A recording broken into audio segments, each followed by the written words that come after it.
తృతీయ అధ్యాయము 3వ రోజుకి వచ్చాం కదా. ఈ రోజు అధ్యాయం పేరు కర్మయోగం. ఈ కర్మయోగంలో మనం ఏం చూడబోతున్నాము? కర్మలు ఎన్ని విధాలుగా ఉంటాయి, విద్యుక్త ధర్మాలు ఎలా ఆచరించాలి అనేది భగవంతుడు చెప్తున్నారన్నమాట. అంటే ఈ భౌతిక జగంలో మనము జన్మించినందుకు ప్రతి ఒక్కళ్ళు ఏదో ఒక కర్మ అంటే పని చేయవలసిందే, నియుక్తులు కావాల్సిందే అన్నమాట. ఆ కర్మలు ఏం చేస్తాయి మనకి ఈ జగత్తులో? మన కుటుంబము, సంసారము దీంతో బంధించడమో, లేకుంటే దీన్ని భగవత్ సేవ సంబంధంలో ఆ కర్మలు ఆచరిస్తే ముక్తులను చేయడమో చేస్తాయి. ఆ కర్మలు బంధకారకాలు కావచ్చు, ముక్తికారకాలు కావచ్చు. భగవంతుని ప్రీత్యర్థమై ఆయన కొరకు నిస్వార్థంగా కర్మను వనరించడం ద్వారా, ఆ కర్మలు చేయడం ద్వారా మనుజుడు కర్మ సిద్ధాంతం నుండి ముక్తిని పొందగలడు. మరియు ఈ ఆత్మ పరమాత్మల దివ్య జ్ఞానాన్ని ఉపదేశిస్తున్నారు అన్నమాట భగవంతుడు. ఈ చాప్టర్ లో ఇది చెప్తున్నారు. హరే కృష్ణ. ఓం అజ్ఞానతిమిరాంధస్య జ్ఞానాంజనశలాకయా చక్షురున్మిళితం యేన తస్మై శ్రీ గురవే నమః. శ్రీచైతన్యమనోభీష్టం స్థాపితం యేన భూతలే స్వయం రూప కదా మహ్యం దదాతి స్వపదాంతికం. వందేహం శ్రీగురో శ్రీయుత పదకమలం శ్రీగురున్ వైష్ణవాంశ శ్రీరూపం సాగ్రజాతం సహగణ రఘునాథాన్వితం తం సజీవం సాద్వైతం సావధూతం పరిజన సహితం కృష్ణ చైతన్య దేవం శ్రీరాధా కృష్ణ పాదాన్ సగణ లలితా శ్రీ విశాఖాన్వితాంశ. నమో ఓం విష్ణుపాదాయ కృష్ణ ప్రేష్టాయ భూతలే శ్రీమతే భక్తి వేదాంత స్వామి ఇతి నామినే. నామస్తే సరస్వతి దేవే గౌరవాణి ప్రచారిణే నిర్విశేష శూన్యవాది ఆధ్యాత్య దశతారిణే. हे कृष्ण करुणा सिंधो दीनबंधो जगतपते गोपेश गोपिका कांता राधा कांत नमोस्तुते. तप्त कांचन गौरांगी राधे वृंदावनेश्वरी वृषभानुसुते देवी प्रणमामि हरिप्रिये. वाञ्छाकल्पतरुभ्यश्च कृपा सिन्धुभ्य एव च पतितानां पावनेभ्यो वैष्णवेभ्यो नमो नमः. जय श्री कृष्ण चैतन्य प्रभु नित्यानंद श्री अद्वैत गदाधरा श्रीवासादि गौर भक्त वृंद. हरे कृष्णा कृष्ण कृष्णा हरे हरे. हरे रामा राम राम हरे हरे. हरे कृष्णा कृष्ण कृष्णा हरे हरे. हरे रामा राम राम हरे हरे. हरे कृष्णा कृष्ण कृष्ण हरे हरे. हरे राम राम राम हरे हरे. భక్తులందరికీ ఇస్కాన్ మంగళూరు రాధా గోవింద మందిరం తరపు నుండి ఈ క్లాస్కి వచ్చినందుకు ధన్యవాదాలండి. 18 రోజుల అధ్యయనం చేస్తున్నారు. ఈ రోజు 3వ రోజుకి వచ్చారు. కర్మయోగము చూడబోతున్నారు అనమాట. శ్రీకృష్ణ భగవానుడు అర్జునుడికి ఆధ్యాత్మిక గురువుగా ఆయన ఆ స్థానం స్వీకరించారు కదా. శరణాగతి శిష్యుడైన అర్జునుడు ఏమి ప్రశ్నలు వేస్తాడు. ఇప్పటికి సాంఖ్యయోగం ఆ చాప్టర్ ఉపదేశం అంతా విన్నారు. ఆత్మ దేహము గురించిన ఆ విశ్లేషణ, ఆత్మ పరమాత్మ స్థిత ప్రజ్ఞ లక్షణాలు, ఇంద్రియ నిగ్రహము, విద్యాహంకారము, బుద్ధి యోగము, ఇవన్నీ కూడా వినడం జరిగింది. తదుపరి అర్జునుడికి వచ్చిన సందేహాలు నివృత్తి చేసుకునే భగవాన్ని ఏం అడుగుతున్నారో చూద్దాం.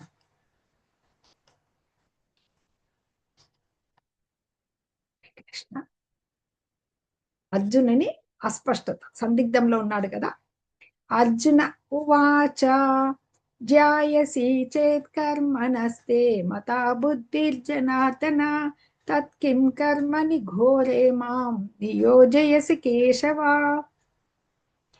జ్యాయసి చేత్ కర్మణస్తే అంటే ఈ ఇవే మంచివి ఈ కామ్యకర్మల కంటే కూడా. ఓ జనార్దన, అర్జునుడు పలికెను. అర్జున ఉవాచ, ఓ జనార్దన కేశవ, కామ్యకర్మల కంటే బుద్ధి యోగం మంచిదంటే ఈ బుద్ధియే మంచిదని నీవు భావించినచో నన్ను ఎందుకు ఈ ఘోరమైన యుద్ధం నందు వినియోగింప కోరుతున్నావు. గత చాప్టర్లో మనకి సాంఖ్యయుగంలో భగవంతుడు ఏం చెప్పారు? భగవద్ రాజ్యంలో ప్రవేశించమన్నాడు, కర్మలు విద్యాహంకారాన్ని వదిలిపెట్టమన్నారు, ఇంద్రియానుభవ కోరికలన్నీ వదిలేసి ఆ శాంతిని ఏం చేసుకోవాలి? తన పట్ల ఎన్ని కోరికలు వచ్చినా కానీ వాటిని జయించే, సముద్రంలోకి ప్రవాహం లాగా వస్తుంటాయి కదా నదులు, అలాగా ఆ కోరికల్ని జయించమన్నారు. అవి వచ్చాయి కదా, క్రోధాద్భవతి సమ్మోహ, కోపాన్ని ఎలా నిగ్రహంలో పెట్టుకోవాలి, ఆ ఇంద్రియార్థాలని ఎలా నిగ్రహించుకోవాలి అని అది చెప్పారు. అది ఒక విధంగా మనకు అర్జునుడికి ఎలా అర్థమైంది? బుద్ధి యోగం అంటే భక్తి యోగం మంచిదైతే కామ్యకర్మల కంటే, కామ్యకర్మలు అంటే ఇప్పుడు తను చేయబోయేది ఏది? తన విద్యుక్త ధర్మం యుద్ధం చేయాలనుకున్నాడు కదా, దానికంటే ఈ బుద్ధి యోగం, ఈ భక్తి యోగం మంచిదంటే ఎందుకు ఈ ఘోరమైన యుద్ధం నందు నన్ను వినియోగింపబోతున్నావు అని ప్రశ్నించాడు అనమాట. భగవంతుడు దీనికి ఏం సమాధానం చెప్తున్నారో చూద్దాం. శ్రీ భగవాన్ ఉవాచ లోకేస్మిన్ ద్వివిధా నిష్ఠా పురా ప్రోక్తా మయా నఘ జ్ఞానయోగేన సాంఖ్యానాం కర్మయోగేన యోగినాం. అర్జునుడికి ఏం సందేహం కలిగింది? ఈ కృష్ణ భక్తి భావనం అంటే, భక్తిలో ప్రవేశించడం అంటే దాదాపు ఏమనుకున్నాడు? అది ఒక రకమైన కర్మల నుంచి విరమించడం, సన్యాసం లాగా అనుకున్నాడు అనమాట. మరొకటి అనేక అర్థాలు కలిగిన బోధనల చేత ఆయనకి ఏమైంది? బుద్ధి మోహం పొందింది. నిన్న చాప్టర్లో చాలా రకాలుగా చెప్పాడు భగవంతుడు. దేహ ఆత్మ విశ్లేషణ, స్థిత ప్రజ్ఞ లక్షణాలు, బుద్ధి యోగము అంటే విద్యాహంకారం త్యజించి మనుజుడు ఎలా భక్తిలో ప్రవేశించాలి. దీంతో అర్జునుడి కొంత కన్ఫ్యూజన్ కలిగింది అనమాట, అనిశ్చిత కలిగింది. దాంతో ఈ అనేక అర్థాలు వచ్చాయి. కావున ఇందులో ఏది నాకు శ్రేయస్కరమైంది అని చెప్పేసి దయతో నిశ్చయముగా తెలియజేయము అని చెప్పేసి ఇక్కడ అడుగుతున్నాడు అనమాట. ఇక్కడ ఈ వర్ణించడం, ఈ మనకి భగవద్గీత సారం అని చెప్పుకున్నాం కదా నిన్న, సాంఖ్యయోగం, బుద్ధి యోగము. ఆ బుద్ధి యోగం చే ఇంద్రియ నిగ్రహం భక్తిలో ప్రవేశించినప్పుడు. ఆ కర్మలు ఎలా ఉండాలి? నిష్కామ కర్మలు అంటే ఏ ఫలాన్ని ఆశించకుండా. ఇవన్నీ చెప్పినాయి కాబట్టి ఇవన్నీ ఒక క్రమ పద్ధతిలో ఈయనకు అర్థమయ్యేదానికి ఈ ప్రశ్నల ద్వారా అంతరార్థం తెలుసుకుంటున్నాడు అనమాట. ఇక్కడ భగవంతుడు ఏం చెప్తున్నారంటే, లోకంలో ఓ శ్రీ భగవానుడు పలికెను, పాపరహితుడైన ఓ అర్జున, ఆత్మానుభూతిని పొంద యత్నించు రెండు రకముల మానవుల గురించి ఇది ఇంతకు పూర్వమే చెప్పి ఉంటుంది. ధ్యాన నిష్ట యందు ఆసక్తి కలవారు జ్ఞాన మార్గమున, పనుల పట్ల ఆసక్తి వారు కర్మ మార్గమున దానిని అర్థం చేసుకుందరు. ప్రతి ఒక్కరికి ఆధ్యాత్మిక చైతన్యము తెలుసుకోవాలని ఉంటుంది. ఏది ఆధ్యాత్మిక దృష్టితో ఆలోచించి ఆధ్యాత్మిక మార్గంలో ప్రయాణించాలని ఉంటుంది. దానికి ఆ ప్రయత్నం ఎలా చేస్తారంటే వాళ్ళు ద్వివిధ నిష్ట, రెండు రకాలుగా. లోకేస్మిన్, లోకంలో ఎలా ఉంటారంటే రెండు రకాల మానవులు. ఇంత ముందు చాప్టర్లో కూడా వచ్చింది. అంటే జ్ఞాన మార్గమున, ధ్యానం ద్వారా, జ్ఞాన మార్గంలో అంటే జ్ఞానాన్ని తెలుసుకోవాలనేది ధ్యాన మార్గంలో వెళ్తారన్నమాట. అంటే సాంఖ్యం ద్వారా, ఎలా ఏదైతే నిన్న చూసాము, ఆత్మ దేహము అని అనేకమైన విశ్లేషణ, జీవాత్మ అంటే ఏమి, పరమాత్మ అంటే ఏమి, అలాంటి దేహము చాలా అశాశ్వతమైంది, ఆత్మ నిత్యమైంది అనే విశ్లేషణాపూర్వకమైన అధ్యయనం ద్వారా జ్ఞానం అనమాట. అది ఈ తాత్విక చింతన ద్వారా ఇలాగా దాంట్లో అభిరుచి కలిగి ఉంటారు అన్నమాట కొందరు మానవులు కేవలము పనుల పట్ల అంటే కామ్య కర్మలు ఆచరిస్తూ ఉంటారు అనమాట. ఆ కామ్య కర్మలు ఎలా ఉంటాయంటే ఒకదాని మీద అవి రెండు కృష్ణ భక్తి, ఆ కర్మలు ఎలా చేస్తారు? భక్తి భావనలో వనరిస్తే అవి కర్మను వనరించే వాళ్ళు రెండవ రకం అనమాట. వీటిలో ఆధ్యాత్మిక అనుభూతిని అంటే భగవంతుని పట్ల అనుభూతిని రెండు రకాల మార్గాల్లో ఉంటారనమాట.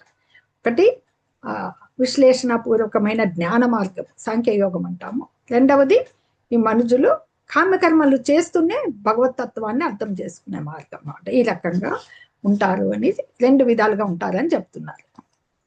ఈ స్లైడ్లో మనకు కనపడుతుంది అనమాట. సాంఖ్యయోగం, ఈ ఆత్మ సాక్షాత్కారం ఎలా కలుగుతుంది? ఆత్మానుభూతి అంటే జ్ఞానంతో కూడిన వైరాగ్యం. ఇక్కడ బుద్ధి యోగం, కర్మయోగం అంటే ఎవరి పనులు వాళ్ళు చేసుకోవడం, వర్ణాశ్రమ ధర్మాన్ని అనుసరించి బ్రాహ్మణులు ఏం వాళ్ళ వాళ్ళ వాళ్ళ వృత్తులు వాళ్ళు చేస్తూ ఉంటే, క్షత్రియులు రాజ్యాలు వెళ్ళేవాళ్ళు. అలాగే ఇక్కడ వైశ్యులు వాళ్ళ వ్యాపారము, గోరక్షణము, వ్యవసాయము, ఇది ఎవరి పనులు వాళ్ళు చేసుకుంటారు. జ్ఞానంతో కూడిన కర్మ, ఆ పనులన్నీ కూడా జ్ఞానంతో కూడినవి అనమాట. ఇక్కడ సరే వైరాగ్యానికి వచ్చినారు, కొందరు త్యజించేస్తారు, సన్యాసం స్వీకరించేసి త్యజించేసి ఉంటారు. కానీ మనకి ప్రతి మానవుడు ఈ భౌతిక ప్రకృతిలో త్రిగుణాలు ఉన్నాయన్నమాట. సత్వ, రజో, తమో గుణాలని 3 గుణాలు ఉంటాయి. మనకు 14వ చాప్టర్లో వస్తుంది అనమాట. సత్వగుణంలో ఉన్న వాళ్ళు సాత్వికులు, రజోగుణంలో ఆవేశపడులు, వాటి గురించి వివరంగా వస్తుంది అక్కడ. ఈ గుణాల వలన అనుసరించి ఆ కర్మలో చేస్తూ ఉంటారు. కాబట్టి కర్మ చేయకుండా ఎవరు ఒక్క నిమిషం కూడా ఉండలేరు అనమాట. కానీ భక్తియుక్త సేవలో ఉన్నప్పుడు, భగవంతుని భక్తిలో ఉన్నప్పుడు ఆ కర్మలు అనేటివి ఆ గుణ సంపర్కం లేకుండా శుద్ధి పడతాయి అన్నమాట. మెల్లిమెల్లిగా శుద్ధి పడుతూ పవిత్రమయ్యేదానికి ఆస్కారం ఉందన్నమాట. ఇక్కడ అంటే వైరాగ్యం లేకుండా వైరాగ్యం నటించే వాళ్ళ మిథ్యాచారుల గురించి భగవంతుడు ఇక్కడ చెప్తున్నాడు. కర్మేంద్రియాని సంయమ్య ఆస్తే మనసా స్మరన్ ఇంద్రియార్థాన్ విమూఢాత్మా మిథ్యాచార సౌచ్యతే. పైకి కర్మేంద్రియములను అదుపులో ఉంచిన మనస్సులో మాత్రం ఇంద్రియ విషయముల పైననే ఆలోచన చేస్తూ ఉండేవాడు. తామని మోసం చేసుకునేవాడు. అలాంటి అవివేకిని ఏమంటారు? మిథ్యాచారి అంటే కపటాచారి అంటారు. కర్మేంద్రియాలు నిగ్రహించి నాకు అసలు ఏ కోరికలు లేవు అనేసి తన ఇంద్రియాలను గ్రహించుకుని ఉన్నాడు, సెన్సెస్ అన్నిటిని. కానీ మనసేం ఆలోచిస్తుంది? ఆ రుచికరమైన పదార్థాలు, భోగలాలసత పట్ల, వాటి పట్లే ఆలోచిస్తూ ఉంటుందన్నమాట. వీళ్ళు పైకి నటిస్తారు కానీ వాళ్ళకి ఎలాంటి భక్తి ఉండదన్నమాట. దాని బదులు చక్కగా వర్ణాశ్రమంలో పద్ధతి ఉంటూ ఇంట్లో పనులు, గృహస్థులు ఇంట్లో వాళ్ళు చేసుకుంటూ భగవద్భావనలో ఉన్న వాళ్ళే ఉత్తములు అనమాట. ఇక్కడ సన్యాసి స్వీకరించినట్లుగా చూపిస్తున్నారు. సరే, ఒక పక్క సెల్ ఫోన్ మాట్లాడుతున్నాడు, చేతిలో సిగరెట్ ఉంది, వీళ్ళు బంగు అది కూడా తాగుతారన్నారు. పైకేమో వైరాగ్యం నటిస్తూ ఏదో మాకు భగవంతుడు తెలుసు అన్నట్లుగా కోరికలన్నీ అలాగే ఉంటాయి వాళ్ళకి, పైకి ప్రవచనాలు చెప్తూ ఉంటారు అనమాట. ఇలాంటి వాళ్ళ జ్ఞానం అనేది అసలు మాయతో కప్పబడి ఉంటుంది. కాబట్టి వీళ్ళంతా శూన్యమైన ప్రయోజనరహితం అన్నమాట. పైకి నటించే వాళ్ళని మిథ్యాచారి అంటారు అనమాట. నిజమైన వైరాగ్యం ఎలా ఉంటుందో చూద్దాం. యస్త్వింద్రియాని మనసా నియమ్యారభతే అర్జున కర్మేంద్రియై కర్మయోగం అసక్త స విశిష్యతే. ఓ అర్జున, మరొక ప్రక్క శ్రద్ధావంతులు మనస్సుతో కర్మేంద్రియములను అదుపు చేసి ఫలాపేక్ష లేకుండా పనిచేసే కర్మయోగులు నిజంగా ఎంతో శ్రేష్ఠులు, శ్రద్ధావంతులైన వారు. కర్మ మనస్సుతో ఇటు పని చేస్తూనే ఉంటారు, అన్ని రకాల పనులు చేయాల్సి వస్తుంది, అన్నిటి మీద వెళ్తూ ఉంటారు, వాళ్ళ పనులు వాళ్ళు చేస్తుంటారు. కానీ వాటి మీద ఎలాంటి ఆశ లేకుండా అనమాట. కేవలము వర్ణాశ్రమ ధర్మాన్ని అనుసరించి కుటుంబం కొరకు వాళ్ళకి చేస్తూ ఉంటారు అనమాట. వాళ్ళ పనులు వాళ్ళు అంటే అంత కంట్రోల్లో ఉంటాయి వాళ్ళ ఇంద్రియాలు అనమాట. ఎందుకంటే ఈ భవబంధాల నుంచి మనం ముక్తిని కలిగించి ఈ భగవద్ధామంలో ప్రవేశించాలంటే మన స్వధర్మం మనం నిర్వర్తించాలి. పని చేయకపోతే ఏ జీవి కూడా పోషించుకోలేదు. ప్రతి ఒక్కళ్ళు పని చేయాల్సిందే అనమాట. జీవిత లక్ష్యం కొరకై ఇంతకుముందు చూపించిన కపటాచారి లాగా కాకుండా నిజంగా స్వార్థము మనకి ఏదన్నా ఉంది అంటే అది భగవంతుడిని చేరుకోవడమే అనమాట. ఆ జీవిత లక్ష్యాన్ని సాధించుకునేకే ఏమున్నాయి? వర్ణాశ్రమ పద్ధతులు ఉన్నాయన్నమాట. సంఘరహితంగా అంటే ఎలాంటి అపేక్ష లేకుండా ఆ కర్మలు చేయడంలో మనము పందాలు ఏర్పరచుకోకూడదు అనమాట. మన పనులు మనం చేసుకుంటూ ముందుకు వెళ్ళిపోయాలి. అట్లాంటి శ్రద్ధావంతుడు ఈ కపట యోగి కంటే ఎంతో ఉత్తముడు. ఇక్కడ చక్కటి ఒక ఉదాహరణ చూపిస్తున్నారు నిజమైన వైరాగ్యం అంటే. ఇక్కడ పూరి జగన్నాథుడు అనమాట. ఆయనకి రథోత్సవం జరుగుతుంది. ప్రతి సంవత్సరము రథోత్సవాలు నిర్వహిస్తూ ఉంటారు పూరిలో. వాళ్ళ ఆచారం ప్రకారము అక్కడ రాజు అప్పట్లో ఎవరైనా వంశరాజులు ఏం చేయాలంటే మొట్టమొదట రథం ముందర చీపురుతో ఊడవాలన్నమాట, బంగారు చీపురుతో. అప్పుడు నేను రాజుని, నేను ఈ దేశానికి రాజుని, నేను ఊడవను అని చెప్పేసి వాళ్ళు అనుకోరన్నమాట. అక్కడ అతని ధర్మం, అది అతని డ్యూటీ. ఆ భగవంతుని రథం ముందర చీపురుతో ఊడ్చడం అక్కడ అది నిజమైన వైరాగ్యంగా ఇక్కడ చక్కటి ఒక ఉదాహరణ చూపిస్తున్నారన్నమాట.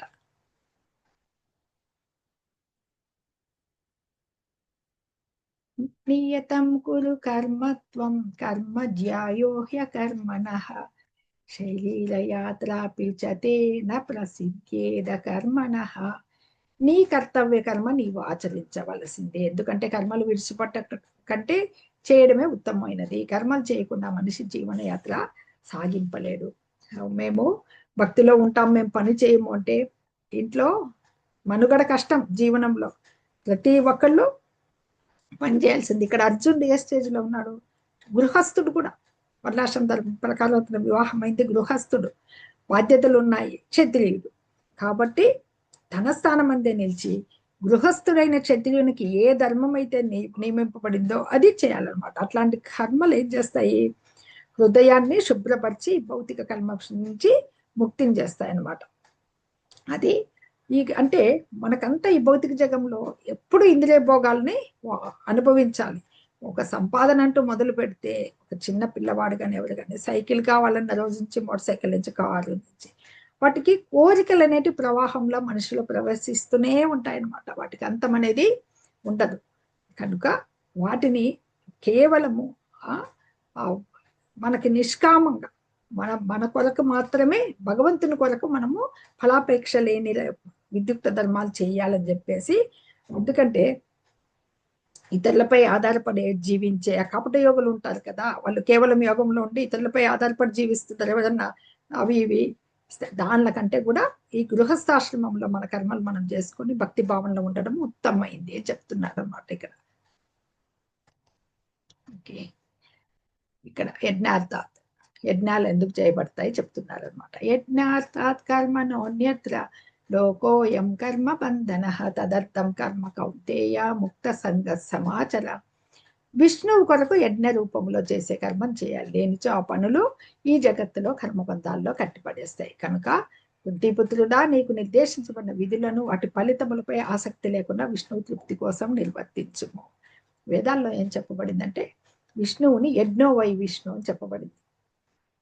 పూర్వం యజ్ఞయాగాదులు చేసేవాళ్ళు కదా ఋషులు, వాళ్ళు వీళ్ళు. ఏ యజ్ఞయాగాదులైనా యజ్ఞభోక్త ఎవరంటే కృష్ణ భగవానుడే అనమాట. విష్ణువు అంటే శ్రీకృష్ణుడే కదా, యజ్ఞ భగవానుడు అనమాట. అందుకని అవన్నీ కూడా విష్ణు ప్రీత్యర్థమే నిర్వహించబడేటు అనమాట యజ్ఞాలను. అనగా ఈ విధించిన యజ్ఞాలను ఆచరించిన లేదా భగవంతుని ప్రత్యక్షంగా ఆరాధించిన ఒకే ప్రయోజనము లభిస్తుంది అనమాట. అది నీకు నిర్దేశించబడిన విధులను. అంటే ఇక్కడ అర్జునుడికి ఏం విధి ఉంది ఎదురుగా? యుద్ధం ఆచరించడం, దాని పట్ల వైరాగ్యం కాదు. నీ క్షత్రియ ధర్మమైన నీ కర్మ అది చేయమని భగవంతుడు ఇక్కడ బోధిస్తున్నాడు అనమాట. అది ప్రతి మనుజునికి ఆ బోధన తీసుకోవాలా. మనం ఏది నిర్వర్తించినా భగవంతుని ప్రీత్యర్థమే నిర్వర్తించాలన్నమాట. ఇలాంటి అభ్యాసం, ఆ సాధన వల్ల మనకి ఏమవుతుంది? ముక్త సంఘ సమాచర తదర్థం కర్మ కౌంతేయ. మనకి ఇవన్నీ బంధకారకాలైతే లోకోయమ ముక్త సంఘ. అది ఎలా చేయాలి ఆ కర్మలు అంటే బంధాన్ని విముక్తిగా అవుతాయి అన్నమాట భగవంతుని కొరకు ఆచరిస్తే అని చెప్తున్నారు. ఇక్కడ మనకేం చూపిస్తున్నారంటే భారతంలో ఒక ఘట్టం, రాజసూయ యాగంలో అగ్ర పూజ చేస్తారు కదా కృష్ణుడికి, అదే అనమాట. హరే కృష్ణ.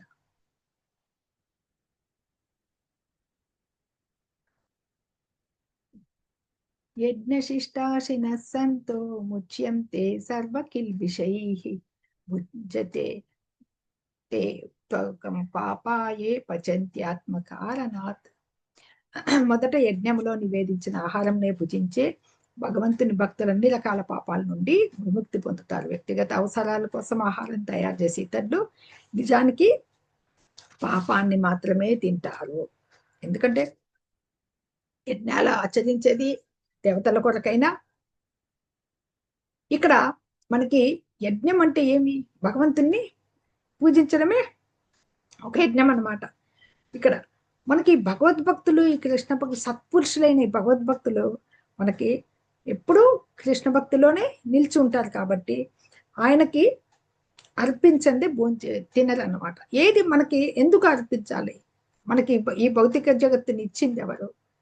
భగవానుడు. దీంట్లో మనకి అన్ని గాలి, నీరు, వెలుతురు, సూర్య భగవానుడు ఉన్నాడు, చంద్రుడు ఉన్నాడు, జలం ఉంది, వర్షాలు సకాలాన్ని కురుస్తున్నాయి. ఇవన్నీ ప్రకృతి ఉంది మనకి. ఇవన్నీ వనరులు ఇచ్చాడు భగవంతుడు, పంచభూతాలు ఇవన్నీ. ఈ వనరులతో మనుజుడు సుఖంగా జీవిస్తున్నాడు కదా. మరి అన్ని యజ్ఞాలు యజ్ఞోవై విష్ణు అని చెప్పుకున్నాం కదా.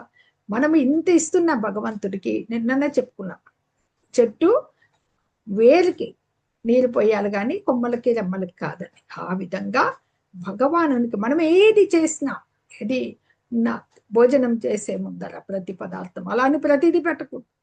కొన్ని నిషిద్ధ పదార్థాలు ఉన్నాయి, పెట్టం కదా. ఆయనకు అర్పించి భోజనం చేయాలన్నమాట.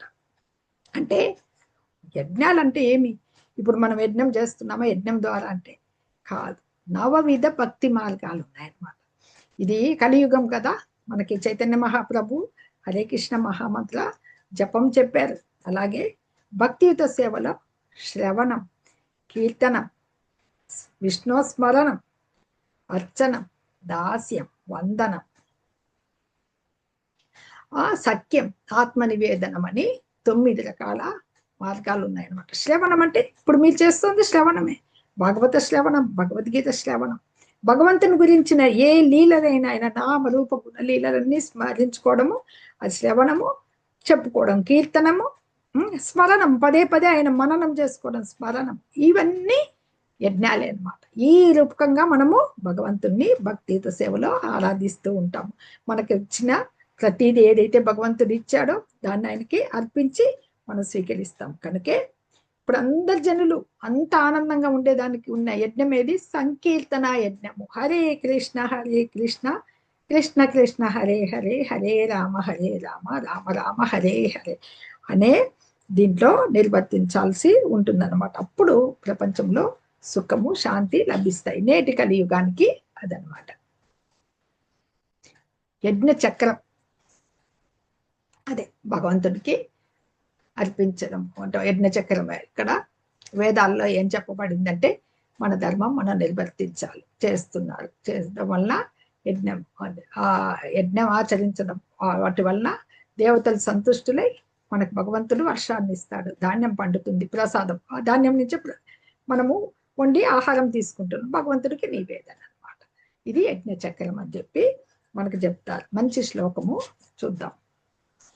అన్నాద్భవంతి భూతాని పర్జన్యాదన్న సంభవ, యజ్ఞాద్భవతి పర్జన్యో యజ్ఞ కర్మ సముద్భవ.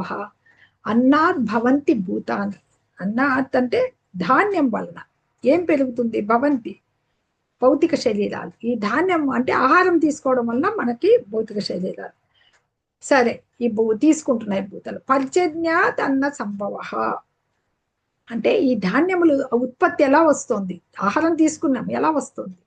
యజ్ఞాద్భవతి పర్జన్యం, యజ్ఞాలు చేయడం వలన ఇక్కడ పర్జన్య వర్షం పడుతుంది అనమాట. యజ్ఞ కర్మ సముద్భవ. ఆ యజ్ఞాలు ఎలా ఆచరిస్తున్నాము?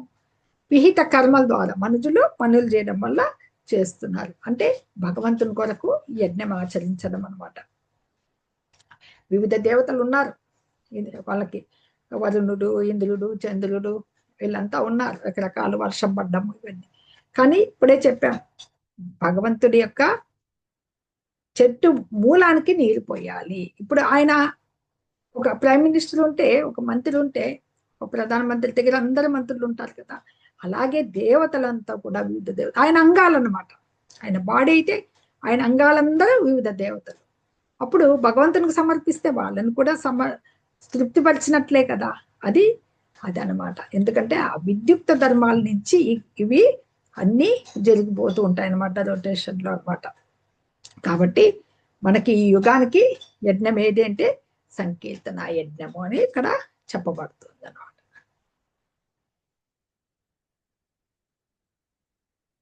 ఇంకా ఇక్కడ చూద్దాం. వేదాల్లో అయిపోయింది కదా ఇవి మనం చెప్పిన తర్వాత. ఈ యజ్ఞ చక్రాన్ని అనుసరించకపోతే కొంచెము పాపజీవుంట అవుతారు అనమాట. ఖచ్చితంగా మన ఇంద్రియాలు మన భోగాల కోసమే కాకుండా ఇలాగా వర్ణాశ్రమ ధర్మం ప్రకారం సిస్టమేటిక్ గా వెళ్తూ ఉండాలి. యస్త్వాత్మరతిరేవ స్యాత్ ఆత్మతృప్తశ్చ మానవః ఆత్మన్యేవ చ సంతుష్టః తస్య కార్యం న విద్యతే. కానీ ఆత్మానుభూతితో కూడిన జీవితంతోనే ఆత్మలోనే ఆనందమును పొందుతూ పరిపూర్ణ జ్ఞానంతో సంతృప్తి సంతోషం పొందేవాడికి చేయవలసిన కర్మలేమీ ఉండవు. కొందరు పూర్తి విరాగులు ఉంటారు, వాళ్ళకి ఏమి ఉండదు. యస్వాత్మరతిరేవ స్యాద్ ఆత్మతృప్తశ్చ మానవ అంటే ఇక్కడ వీళ్ళు పూర్తిగా కృష్ణ భక్తి భావంలో ఈ కృష్ణపరమైన ఆకార దాంట్లోనే ఉండే వాళ్ళకి చేయాల్సిన కర్మలు ఏమి ఉండవన్నమాట.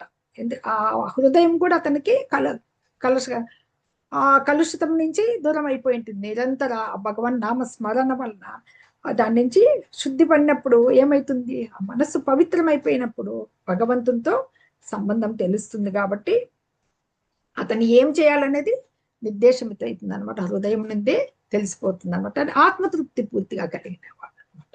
ఇలాగా నిరంతరము హృదయస్థ పరమాత్మనే ధ్యానిస్తూ ఉంటారన్నమాట. ఇక్కడ చక్కటి శ్లోకం చూద్దాం, ఎలా ఆచరించాలి అనేది. యద్యదాచరతి శ్రేష్టః తత్తదేవేతరో జనః స యత్ ప్రమాణం కురుతే లోకస్తద్ అనువర్తతే. గొప్ప వ్యక్తి ఏ పని చేస్తే సామాన్య జనులు దాన్ని అనుసరిస్తారు. ఉత్తమ కర్మల ద్వారా అతను నెలకొల్పిన ప్రమాణాన్ని ప్రపంచమంతా అనుసరిస్తుంది. యద్యద్ ఆచరతి శ్రేష్ఠ, ఏదేదైతే నువ్వు అనుసరిస్తే ఉత్తమైన వాళ్ళు అదే చేస్తారు. ఉత్తమ వ్యక్తి అడుగుజాడల్లో నడుస్తూ ఉంటారని చెప్పారు. రాజకీయ నాయకుడు కావచ్చు, ఎవరు ఉత్తమైన వాళ్ళు ఎవరైనా చక్కటి మార్గాల్లో ఉన్న వాళ్ళని, అందుకే చక్కటి క్యారెక్టర్ ఉన్న వాళ్ళని మనము నియమించుకుంటూ ఉంటామన్నమాట. మహనీయుడైన వ్యక్తులు ఎలా ఉంటారంటే అది ఏ కార్యం చేస్తే అది సామాన్య జనులు అనుసరిస్తారనమాట. అది చైతన్య మహాప్రభు మనకి ఏం చెప్పారంటే, ఇప్పుడు ఒక ప్రొఫెసర్ టీచర్ ఉన్నారు, ఒక విద్యను బోధించడానికి పూర్వమే అతను ఏం చేయాలి, అతను చక్కటి నడవడికని అలవర్చుకొని ఉండాలన్నమాట. అంటే ఆచరించేవాడే ఆచార్యుడు అంటాం కదా, ఆ విధంగా ఆచార్యుడనే అతను చెప్తారు. ఆచరించి చూడాలి. ఆ నడవడిక లేనిది ఏం బోధిస్తారు? ఒక లెక్చరర్ ఉన్నానుకోండి, ఒక ధూమపానం సిగరెట్ తాగే అలవాటు ఉందనుకోండి, స్టూడెంట్స్ ఏం చేస్తారు? మా లెక్చరరే చక్కగా ధూమపానం చేస్తున్నాడు, మేము చేస్తాము అంటారు కదా.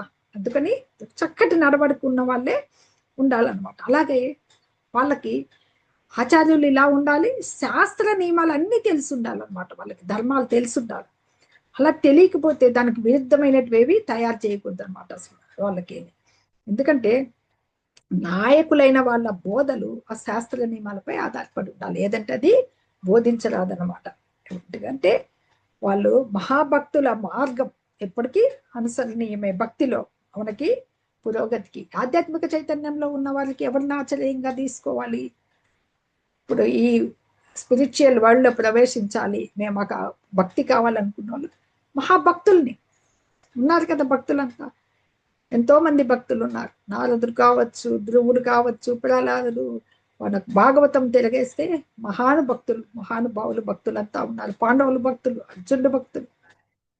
వీళ్ళందరూ కూడా ఎవరైతే ఉత్తమ మార్గంలో నడిచిన భక్తుల్ని తీసుకోవాలన్నమాట ఆదర్శంగా. ఇప్పుడు మనకి నేటి కలియుగంలో మామూలుగా ఎవరిని ఆచరిస్తూ ఉంటారు? చిన్నప్పటి నుంచి ఎవరు మార్గంలో ఒక చిన్న బాలుడైన వాడి నుంచి ఎదిగే వరకు ఎవరు ఆచరిస్తారు? చిన్నతనంలో తండ్రి. రాజు అయితే ఒక రాజు, ఇప్పుడంటే ప్రజాస్వామ్యము, మంత్రులు ఉన్నారు. ఆ దేశాన్ని వెళ్ళేది రాజు, జన్మనొసగిన తండ్రి, పాఠశాలలో గురువు, వీళ్ళంతా జనసామాన్యానికి నాయకుల వంటి వారు అనమాట. అందుకనే ఈ నాయకులందరికీ, జననాయకులందరికీ జనులంతా కూడా ప్రజలు వాళ్ళ మీద ఆధారపడి ఉన్నారు. కాబట్టి వాళ్ళు కూడా నీతి తత్వ సూత్రాలు తెలుసుకొని మసలుకోవాలన్నమాట.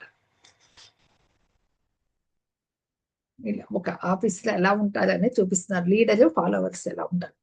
డోంట్ స్మోక్, ఇతను తాగుతూ చెప్తే వీళ్ళు ఆచరిస్తారా? We will do what you do, not what you say. మేము నువ్వేం చేస్తే అది చేస్తాము అని చెప్పి చాలా గుడ్డిగా అనుకరిస్తుంటారు చాలా మంది. సహజమైన నాయకులు జాగ్రత్తగా వ్యవహరిస్తారు. ఎవరి వల్ల సహజమైన నాయకులు? తల్లిదండ్రులు. చక్కటి కుటుంబంలో, మన సమాజంలో తల్లిదండ్రులు మంచి క్యారెక్టర్గా చక్కగా పిల్లల్ని తీర్చిదిద్దితే ఉత్తమ సంతానం, ఒక ఉత్తమమైన పౌరుణ్ణి దేశానికి ఇచ్చిన వాళ్ళు అవుతారనమాట. అలా కాకుండా ఈ ఉపాధ్యాయులు అంతే, మంచి టీచర్ల చేతిలో పడితే పిల్లోళ్ళు మంచి విద్యావంతులు, సంస్కారవంతులు అవుతారనమాట. రేపొద్దున దేశానికి వాళ్ళే ప్రగతికి పనికొస్తారనమాట. దేశాధినేతలు వాళ్ళు బాగుండాలి. దేశాధినేతలు బాగుంటే ప్రజలందరూ సుఖంగా ఉంటారు. వాళ్ళు మంచి నడవడిక ఉంటే వీళ్ళు మంచి నడవడికలో ఉంటారనమాట.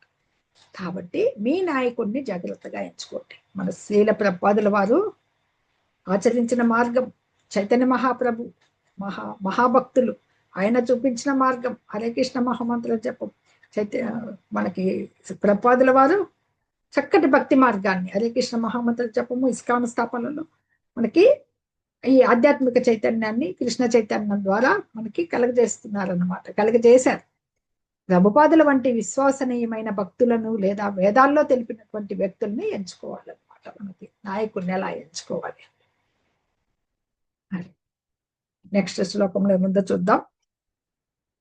నమే పార్థాస్తి కర్తవ్యం త్రిషు లోకేషు కించన నానవాప్తమవాప్తవ్యం వర్త ఏవచ కర్మని. ఓ పార్థ, ముల్లోకాల్లోనూ నేను చేయవలసిన పని ఏమీ లేదు, నాకు లేనిది కానీ కావలసింది కానీ ఏమీ లేదు. అయినప్పటికీ విద్యుక్త ధర్మాలను నిత్యము నిర్వర్తిస్తున్నాను. మనం కొంతసేపు శ్రీకృష్ణ భగవానుడి గురించి చెప్పుకుందాం. భగవానుడు దేవాది దేవుడు, సృష్టి మొత్తం చేశాడు ఆయన. సృష్టికి ముందు నుంచి ఉన్నారు. ఆ సృష్టి అంతా విశ్వరచనం చేసిందంతా ఆయనే.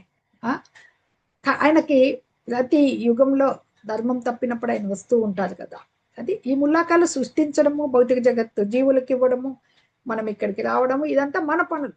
మన కర్మ ఫలాలను బట్టి ఇక్కడ బందీలయ్యి మనము ఈ దేహాలు అంటే 84 లక్షల జీవజాతుల్లో ఏదో ఒక దేహం తీసుకొని మనం జీవిస్తూ ఉన్నాం. ఆయనకి ఏమన్నా పని ఉందా? లేదు. కానీ ఆయన ఎందుకు వస్తున్నారు? అయినా విద్యుక్త ధర్మాల్ని నేను నిత్యము నిర్వర్తిస్తూనే ఉన్నాను అని చెప్పేసి భగవంతుడే ఇక్కడ చెప్తున్నాడు అనమాట. భగవంతుని దేహము మన దేహం లాగా సాధారణమైన దేహం కాదు, అది ఆధ్యాత్మిక దేహం. ఆయన దేహము ఆత్మకి దేహంకి భేదం ఉండదు. మన దేహం వేరే, ఆత్మ వేరే. మనది రెండింటికి భేదం ఉండదు అనమాట. ఆయన ఇంద్రియాలు అంతే, మనలాంటి ఇంద్రియాలు కాదు, దివ్యమైనటివి. అంటే మన ఇంద్రియం ఇది, హస్తం ఉంది, చెయ్యి ఒక పనే చేస్తుంది, పుస్తకం పట్టుకుంటుంది. మన కళ్ళు ఒక చూపే చూస్తాయి. ఆయన ఇంద్రియాలు అలా కాదనమాట, వేరే ఏ పనైనా చేయగలుగుతుంది అనమాట. అది భగవంతుడికి మనకున్న తేడా అనమాట. అది అలాగా. ఇప్పుడు శ్రీకృష్ణ భగవానుడు ఏం చెప్తున్నారు? ఈ ముల్లోకాల్లో నాకే పని లేదు, కానీ నేనేం చేస్తున్నానంటే, ఆయన ఇక్కడ ఎందుకు వచ్చారు? క్షత్రియుడిగా ఉన్నారు, జన్మించాడు. ఆ క్షత్రియ ధర్మంలో పార్థసారథికి అంటే మన అర్జునుడికి రథసారథిగా వచ్చారు. కురుక్షేత్ర రణరంగంలోకి ప్రవేశించాడు తన ధర్మంగా అన్నమాట. ఎందుకంటే క్షత్రియుల ధర్మం ఏమి? దుఃఖితులు, వీళ్ళు దీనులకి లక్షణాన్ని కూర్చడం. ఇక్కడ పాండవులు కౌరవుల వల్ల అష్ట కష్టాలు పాలయ్యారన్నమాట, చాలా కష్టాలు అనుభవించారు. వాళ్ళకి రక్షణ కూర్చేదానికి భగవంతుడే అక్కడ పూనుకున్నారన్నమాట. ఇంకా ఆయన శాస్త్రాలకు అతీతుడు. అసలు వేదాలు చెప్పిందే ఆయన.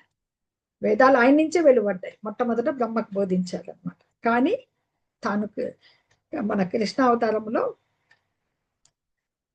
లోక ధర్మాన్ని అనుసరించి ఆయన వాళ్ళ తల్లిదండ్రులు చెప్పినట్లుగా సాందీపని ముని దగ్గర కృష్ణ బలరాములు కొన్నాళ్ళు విద్యాభ్యాసం చేస్తారు అనమాట. విద్య నేర్చుకోవాల్సిన అవసరం లేదు భగవంతుడికి, ఆయన సకల వేదాలు తెలుసు. కానీ తనని ఆచరిస్తారు కదా, మనుషులు అని ఆయన విద్య నేర్చుకొని చూశారు. అలాగే భగవంతుడు గృహస్థాశ్రమం కూడా ఎలా నిర్వర్తించాడు? నియమ నిబంధనలు మనకే కానీ భగవంతుడికి వంశాచారాలు అవి. అయినా ధర్మ సంస్థాపనకి పెట్టినందుకు అన్ని కర్మలు అనుసరించారు అనమాట. గృహస్థులకి గృహంలో ఎన్నెన్ని ధార్మిక కర్మలు ఉన్నాయో అన్ని ఆయన చేశారు అనమాట. లోపల గృహంలోనూ బయట కూడా. ఇక్కడ ఒక చిన్న బాలుడైన శ్రీకృష్ణ భగవాన్ చూపిస్తున్నారు చూడండి. నంద యశోదుల ఇంట్లో ఉన్నప్పుడు తండ్రి కానీ నందుడికి పాదుకలు తీసుకొచ్చిస్తాడు వాడి తల మీద బుల్లి, తన చిన్న చేతులతో పాదుకలు తీసుకొచ్చి ఇవ్వడం. అది భగవంతుడి యొక్క లీల. ఎన్ని లీలలో మనకి యశోదమాతకు చూపించుంటాడు అనమాట. బ్రహ్మాండాలన్నీ తన నోటిలో చూపిస్తాడు. 7 రోజుల పాలుడే పూతన సంహారం చేశాడు. అలా తృణావర్తుడు, అఘాసురుడు, బకాసురుడు, ఎన్నో ఎంతమందో రాక్షసుల్ని సంహరిస్తాడు కదా. కంసవధ జరుగుతుంది, శిశుపాల వధ, మహాభారత యుద్ధ ఘట్టం, ఇవన్నీ కూడా ఆయన తన విద్యుక్త ధర్మాలుగా ఆచరించాడు అనమాట.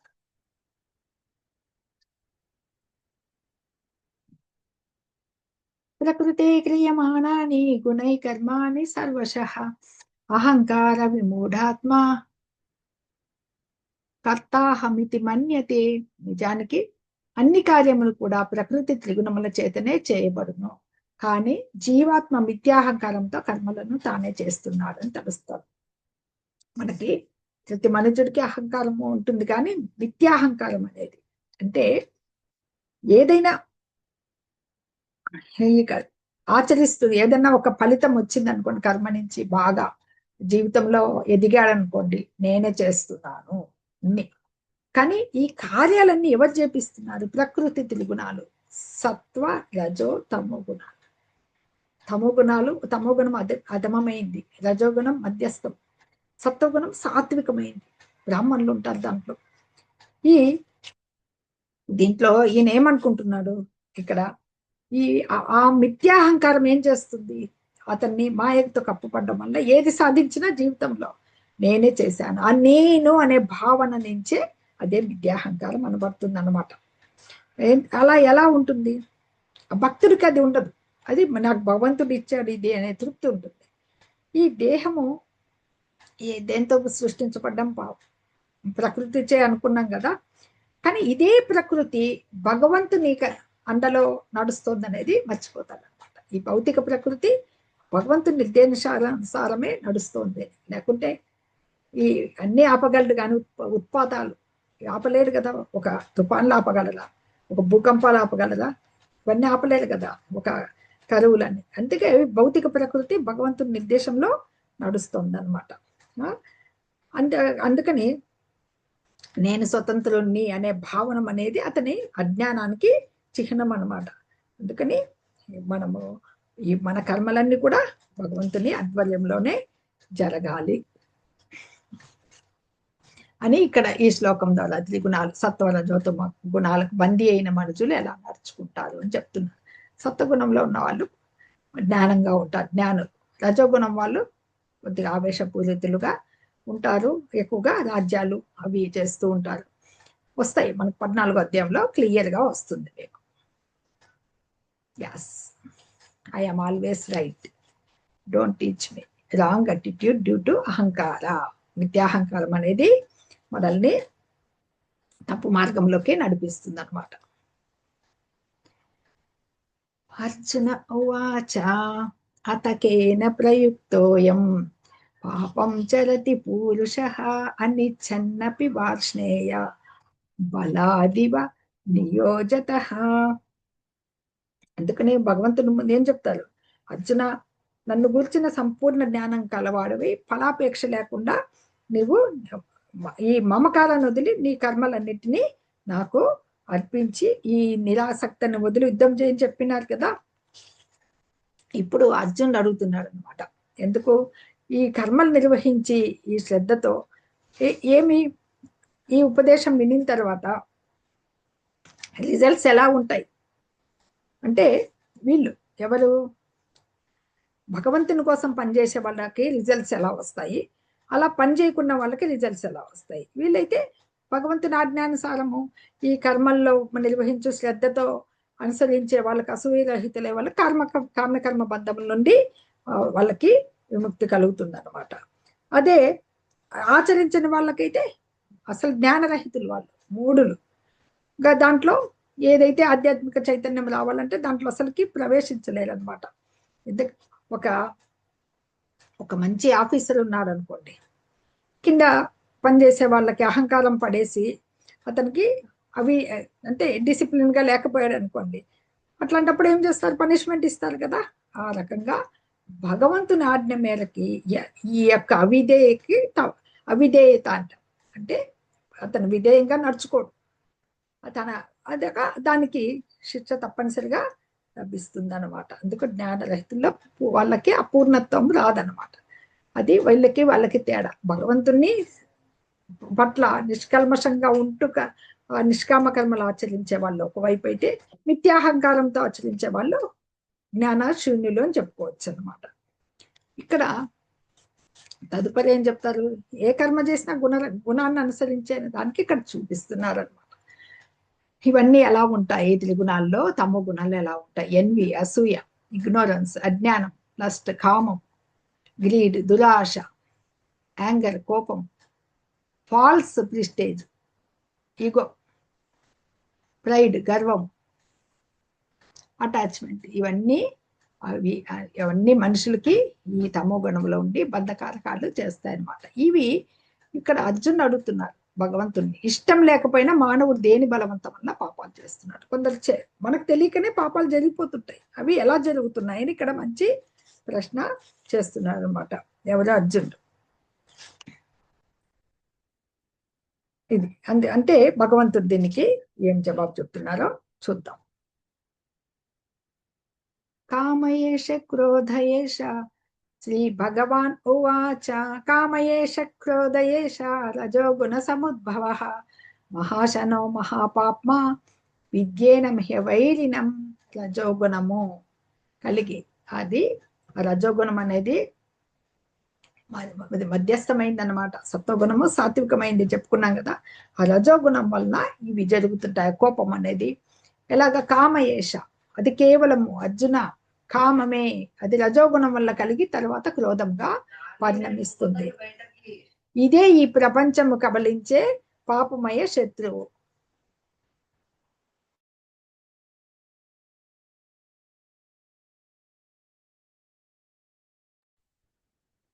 ఇక్కడ కామం అంటే కోరిక. కోరిక ఏదన్నా కావాలి అనే కోరిక కావచ్చు, అది మైథున భోగం కావచ్చు, ఇంద్రియ తృప్తి కావచ్చు, ఏదైనా కానీ ఆ కోరిక అనేది కలిగిందంటే అది తీరకపోతే క్రోధంగా పరిణమిస్తుంది. చిన్నపిల్లలకి ఒక టాయ్ కొనికపోతేనే కాళ్ళు చేతులు విసిరి కొట్టి ఏడుస్తారనమాట.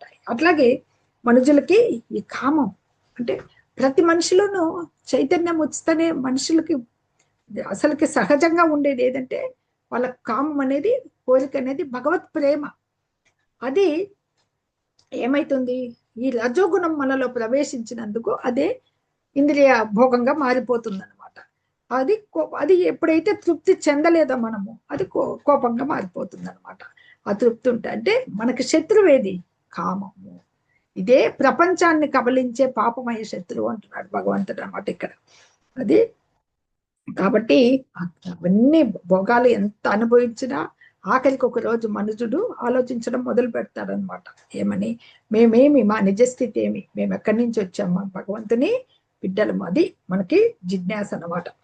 క్రోధాన్ని మరి పరిశీలించకూడదు, అందరూ సాత్వికంగానే ఉండాలా అని ఆలోచించవచ్చు. భగవత్ సంబంధంలో క్రోధాన్ని అంటే మన కోపాన్ని ప్రదర్శించవచ్చు. ఉదాహరణకి హనుమంతుని చెప్పుకుందాం. హనుమంతుడు ఏం చేశాడు, వెళ్ళాడు సీతమ్మ వారిని ఎత్తుక్కుంటూ, బంధించారు. బందీ కాలేదు కానీ బందీగా పట్టుబడి చూద్దామని రావణ దగ్గరికి వెళ్తాడు. వెళ్ళిన తర్వాత ఆయనకి తొకకు నిప్పంటిస్తారు. తన క్రోధాన్ని ఎక్కడ చూపించాడు? కోపం రాలేదా? భగవంతుని కోసం చూపించాడు. అవును, నేను రామబంటునే అంటాడు. అయితే ఆ క్రోధాన్ని భగవత్ సేవలో వినియోగించాడు అనమాట. తన క్రోధాన్ని మొత్తం రావణ్ణి ఆ లంకంతా దహించేశాడు అనమాట. ఇట్లాంటివి చేసినందుకే గొప్ప రామభక్తుడయ్యాడు. తన కోసం చేశాడు ఆ కోపాన్ని, రాముడి కోసం చేశాడనమాట. అట్లే శ్రీకృష్ణ భగవానుడు ఏం చెప్తున్నాడు అర్జునుడికి, నా కోసం అంటే ఈ అర్జునుడు కూడా రజోగుణం కోపం తెచ్చుకోవాలి. ఎందుకు? శత్రువుల్ని జయించేదానికి అనమాట. కృష్ణ భక్తి భావంలో ఆ కోపాన్ని ప్రదర్శించాలి అని ఇక్కడ చెప్తున్నారు అనమాట.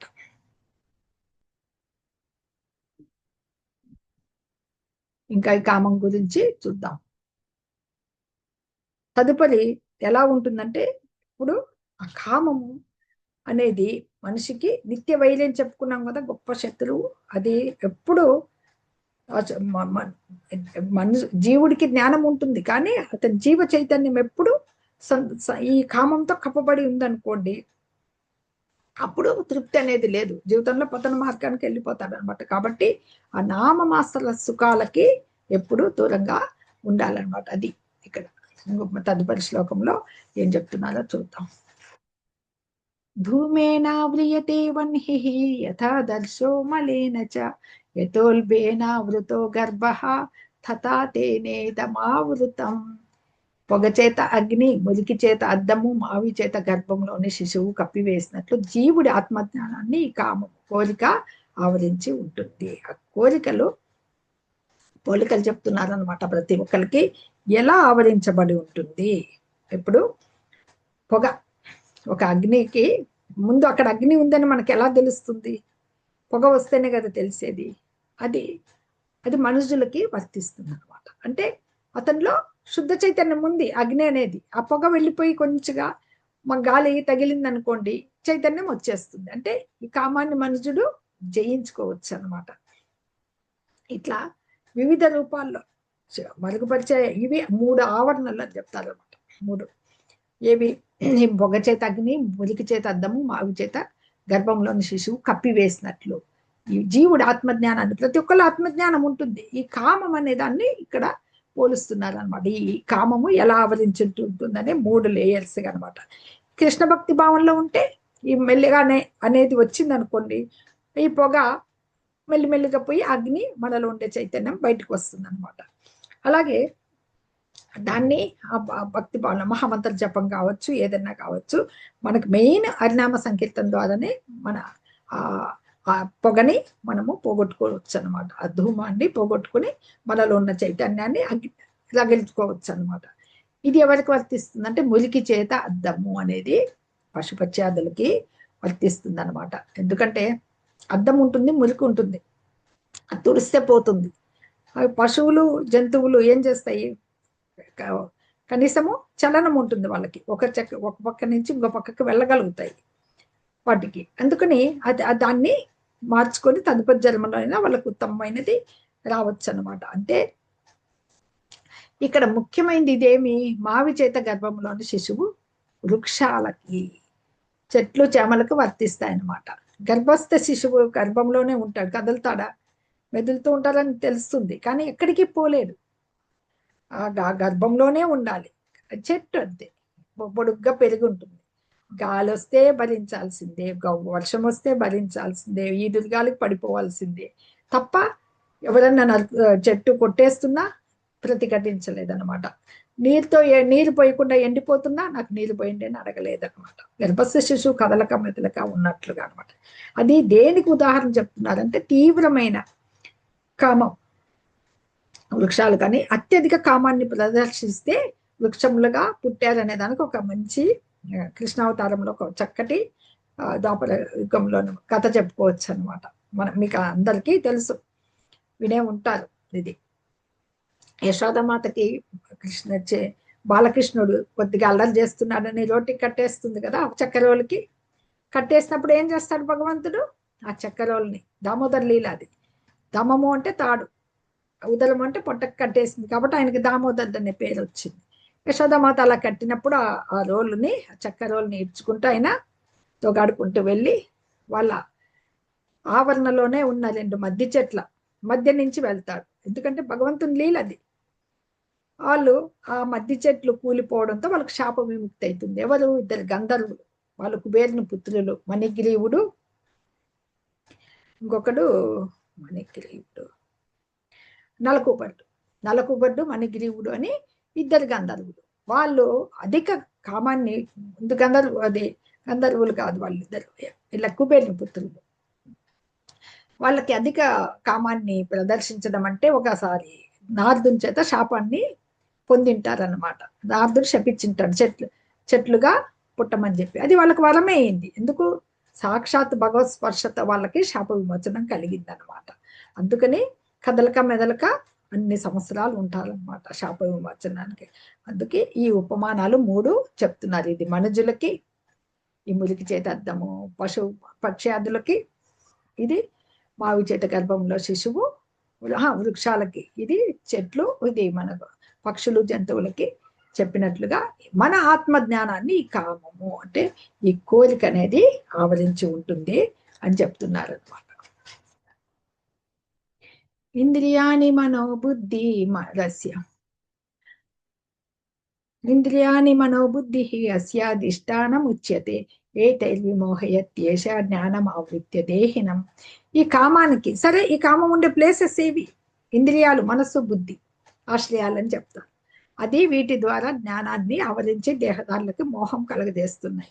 ఆ ప్రదేశాలు మన ఇంద్రియాలు, మన సెన్సెస్, మన జ్ఞానేంద్రియాలు, మన కర్మేంద్రియాలు, ఇవి మెయిన్ అనమాట. మనస్సు, బుద్ధి, ఇవి కామానికి ఆశ్రయాలు అనమాట.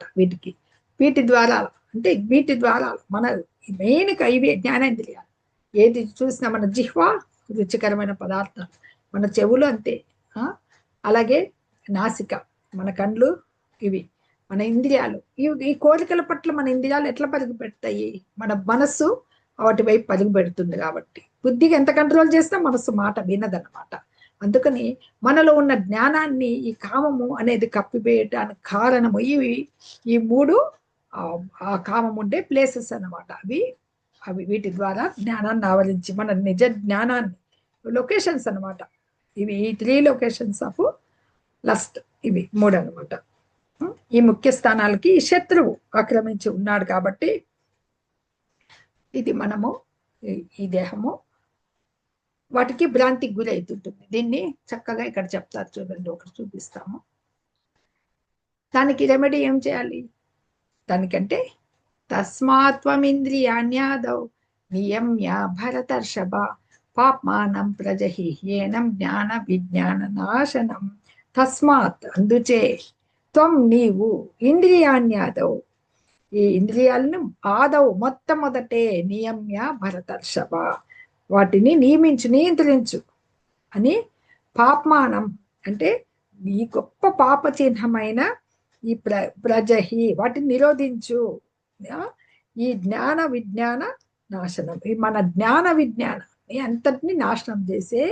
తస్మాత్ అందుకే నీవు వీటిని మొట్టమొదటే నిరోధించు అని చెప్పి, ఓ భర్త వంశ శ్రేష్ఠుడా అర్జున, అందువల్ల మొట్టమొదటి ఇంద్రియాలని చెప్పు చేతుల్లో ఉంచుకుని జ్ఞాన విజ్ఞానాలను నాశనం చేసి ఈ కామం అనే పాపిని పారద్రోలు. ఇది భగవంతుడి యొక్క ఉపదేశం అనమాట.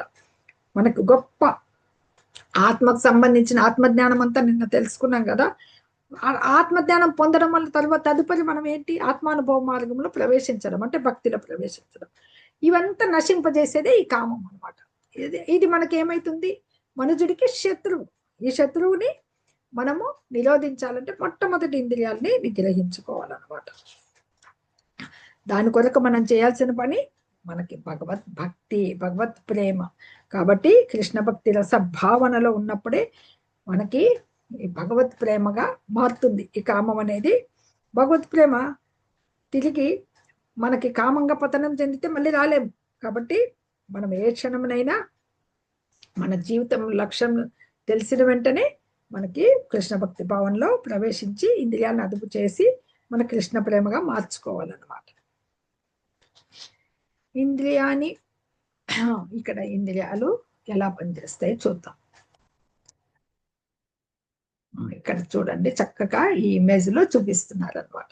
ఇంద్రియాలు ఇక్కడ కండ్లు, ఇక్కడ నాసిక, ఇక్కడ చెవులు, ఇక్కడ జిహ్వ, అలాగే మన చర్మము, 5 జ్ఞానేంద్రియాలు ఉంటాయి కదా. ఇవి గుర్రాలతో పోలుస్తున్నారు. అంటే గుర్రాలు ఎలా పరిగెడతాయి? మనలో ఉన్న కోరికలు, ఆ కామం అనే కోరికలు పరిగెడుతూ ఉంటాయి. వాటిని ఎవరు కంట్రోల్ చేయాలి? కళ్ళెలు. ఈ కళ్ళెం ఎవరు? మనస్సు అక్కడికి కళ్ళెంగా ఉన్నా కానీ బుద్ధి కంట్రోల్లో ఉంటుంది. మనస్సును కంట్రోల్ చేస్తుంది కళ్ళెలు లాగిన, కానీ వినవు, పరిగెడుతూ ఉంటాయి అన్నమాట. జీవాత్మ దేహిలో కూర్చుని ఉంటాడు. బుద్ధి చేతిలో పగ్గాలు ఉన్నాయి, కానీ మనస్సు మాట వినదన్నమాట. ఇవి పరిగెడుతున్నాయి కదా, ఆ కళ్ళాలు లాక్కుని మరి పరిగెడతాయి అన్నమాట. వీటిని జయించగలగడమే అంటే ఈ జడ పదార్థం కంటే, జడ పదార్థం అంటే దేహం కంటే ఇంద్రియాలు ఉత్తమం. ఇవి ఇంద్రియాల కంటే కూడా మనస్సు ఉత్తమమైంది. ఎందుకు కంట్రోల్ చేస్తుంది? మనస్సు కంటే బుద్ధి ఇంకా ఉత్తమమైంది అనమాట. ఈ బుద్ధి కన్నా జీవాత్మ, సోల్, మన సోలు ఇంకా ఉత్తమమైంది అనమాట. అది ఇక్కడ ఈ ఇమేజ్ లో చెప్తున్నారు అనమాట. ఎందుకంటే ఈ ఆత్మని మనము ప్రత్యక్షంగా మనం భగవంతుని సంబంధంలో నిలిపితేనే లైన్గా ఈ బుద్ధి మనస్సు హరే కృష్ణ ఇంద్రియాలు భగవత్ సేవలోకి వచ్చేస్తాయి అన్నమాట. అది మనము చేయాల్సిన పని అనమాట. ఎందుకంటే దీంట్లో మనం ముఖ్యంగా తెలుసుకున్న విషయాలు ఈ చాప్టర్లో భగవంతుడే యజ్ఞభోక్త కాబట్టి మనం చేయవలసిన విద్యుక్త ధర్మాలు ఆచరించడం, విద్యాచారిగా ఉండకుండా భగవంతుని పట్ల సేవలు చేయడమే మనం చేయాల్సింది. ఏ యజ్ఞమైనా యజ్ఞచక్రం ఉంది కదా, మనం చేసే విద్యుక్త ధర్మాల వల్లనే, సంకీర్తన యజ్ఞం వల్లనే ఈ యొక్క అన్న మన ఆహారం అనేది మనకి లభిస్తుంది అనమాట. అది ఆయనకి సమర్పించబడాలి అనమాట. మన విద్యుక్త ధర్మాలు భగవంతుడే ఆచరించి చూపించాడు కాబట్టి మనము ఆచరించగలగాలన్నమాట. అంటే ఈ అంతిమంగా మనం తెలుసుకోవాల్సింది ఏమంటే ఇక్కడ చెప్తున్నారు చూడండి ఒకసారి. ఓకే, ఇది మళ్ళీ ఇంద్రియ భోగ వస్తువులు, ఇంద్రియాలు, వీటి మీద ఇంద్రియాలు పరిగెడుతూ ఉంటాయి కదా, మనస్సు, బుద్ధి, ఆత్మ అనమాట. కర్మేంద్రియాలు స్థూల శరీరం కన్నా ఉన్నతమైనవి. మనకి కర్మేంద్రియాలు, మనస్సు ఇంద్రియాల కంటే ఉన్నతమైంది, మనస్సు కన్నా ఉన్నతమైంది బుద్ధి, మరియు బుద్ధి కన్నా మరింత ఉన్నతమైంది ఆత్మ. ఇది మనం తెలుసుకోవాలన్నమాట. ఇక్కడ చెప్తున్నారు ఇంకా మనకి ఏవం బుద్ధే పరం బుద్ధ్వా సంస్తభ్యాత్మానమాత్మన జహి శత్రు మహాబాహు కామరూపం దురాసతం. ఓ మహాబాహువులు కలవాడా, ఇలా బుద్ధి కంటే ఆత్మ గొప్పదని గుర్తించి బుద్ధితోనే మనస్సు నిలకడ చేసుకుని కామరూపంలో ఉన్న బలీయమైన శత్రువుని సంహరింపుము. అంతిమంగా మనం తెలుసుకోయింది ఆత్మ బుద్ధి కంటే కూడా గొప్పది. మన ఆత్మకి ఇవన్నీ ఏవి తగలకుండా దేహాత్మ భావంలో వనరించేటివి ఆత్మకు మన ఆత్మ ఎప్పుడు శుద్ధమై పరిశుద్ధమై భగవత్ సేవలో ఉండాలన్నమాట. మనసు నిలకడ చేసుకుని ఈ కామరూపంలో ఉన్న శత్రువుని జయించమని భగవంతుడు ఇక్కడ బోధిస్తున్నారనమాట. అంటే మనము ఈ శూన్యాన్ని ఆరాధించకుండా శ్రీకృష్ణ భగవాన్ని నిత్య దాసులము, మనమంతా కూడా ఆయన యొక్క దాసానుదాసులం అని గుర్తించి మనం కృష్ణ చైతన్యంలో ప్రవేశించగలగాలన్నమాట. ఎందుకంటే ఈ ఈ భౌతిక జగత్తులో మనం ఈ మెటీరియల్ వరల్డ్ లో ఉన్నాం కదా, ఈ కోరికలు ఉంటాయి. ఏమని భౌతిక ప్రకృతిలో ఇంకా ఇంకా ఇంకా భోగించాలనే కోరికలు ఉంటాయి కదా. ఆ కోరికలు అంటే ఆ ఇంద్రియ భోగ వాంఛ మరియు స్వామిత్వ భావన అంటే ఏమన్నారు చెప్పాలంటే నేనే కర్తను, నేనే చేశాను, అంతా నాదే అనే అహంకారం, మిథ్య అహంకారం. ఇదే మనకి బద్ధజీవులకి గొప్ప శత్రువు అనమాట. దీనివల్లనే అన్ని. సరే, ఈ శత్రువుని ఎలా జయించాలి? కృష్ణ భక్తి అనే బలం, ఆ బలం తెచ్చుకుంటే మనుషుడు ఇంద్రియాలను, మనసును, బుద్ధిని అదుపు చేసుకోగలడు అనమాట.